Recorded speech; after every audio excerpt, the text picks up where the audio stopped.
You ever walk into a room, right? Everyone's laughing, nodding along, but all you can see is a performance. And you feel like a total outsider. Not because you're shy or anything, but because something deep inside you just rejects the whole fake atmosphere of it all. If that feeling hits home, then you know exactly what I'm talking about. It's that sense of being almost physically uncomfortable in shallow environments, where it feels like everybody's wearing some kind of social mask. It's a disconnect that can be just incredibly isolating. Okay, so let's get into this, because what you're feeling, it isn't a social flaw. It's not some kind of personal failure. Psychology actually has a name for it. And understanding what it is, that can change everything. It's called an authenticity orientation. And what that really means is that it's a fundamental psychological trait where your mind is literally wired to prioritize truth and genuineness and what's real over the comfort of just fitting in. Now, what's so fascinating here is the conflict this sets up.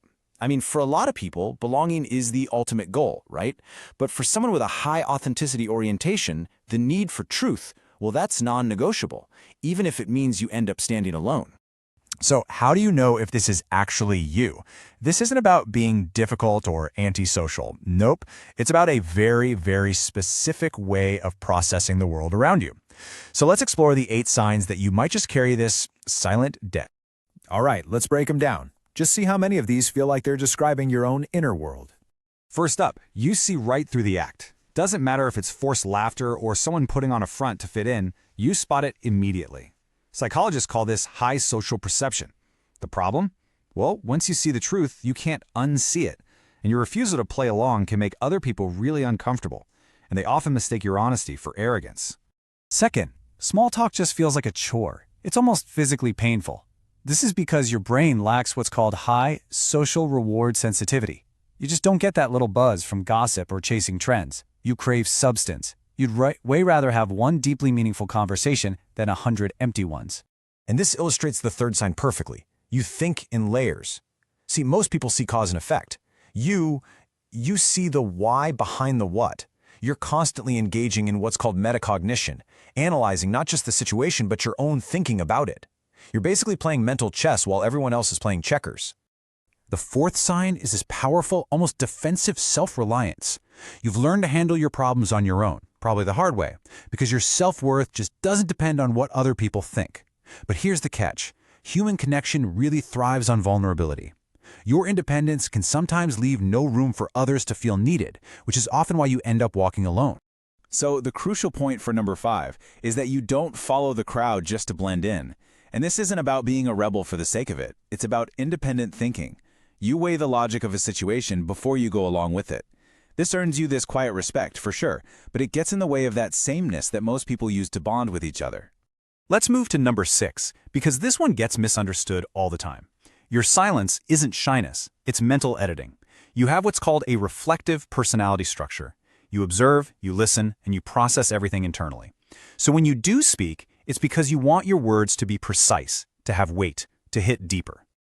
Seventh, you question everything, especially authority and tradition. The phrase, "that's just how it's always been done," is not a valid reason for you. This makes you a natural pattern hunter, always noticing flaws in systems that other people just accept without a second thought. You value reasoning way more than just simple compliance.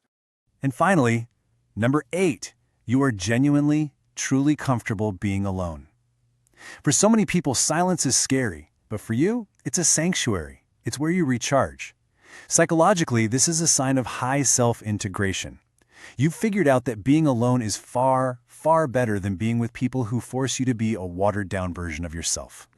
So, if these signs are really resonating with you, you're probably also familiar with the loneliness that can come along with them. And it's not in your head. There's a direct, measurable link between these traits and social distance. This breaks it down perfectly. Your high social perception, it comes across as arrogance. Your incredible self-reliance, it makes other people feel unneeded.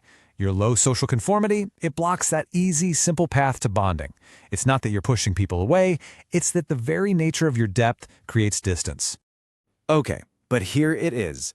This is the most important part of this whole explainer. This is where we shift the entire perspective.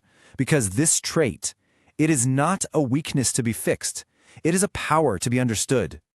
I want you to let this sink in. Your isolation is not a personal failure. It is a natural byproduct of your depth. You aren't hard to understand, you're simply not meant to be understood by everyone. The goal isn't to change yourself to find more friends, it's to master the incredible mind you already have. The moment you stop chasing validation from shallow places and you start living by your own principles, you realize this truth. Your silent depth isn't a curse that's holding you back. It is your greatest, most underutilized power. So I'll leave you with this question to really think about. After everything we've just covered, take a good, honest look at your own life and ask yourself, are you still performing for the world? Or are you ready to finally be real?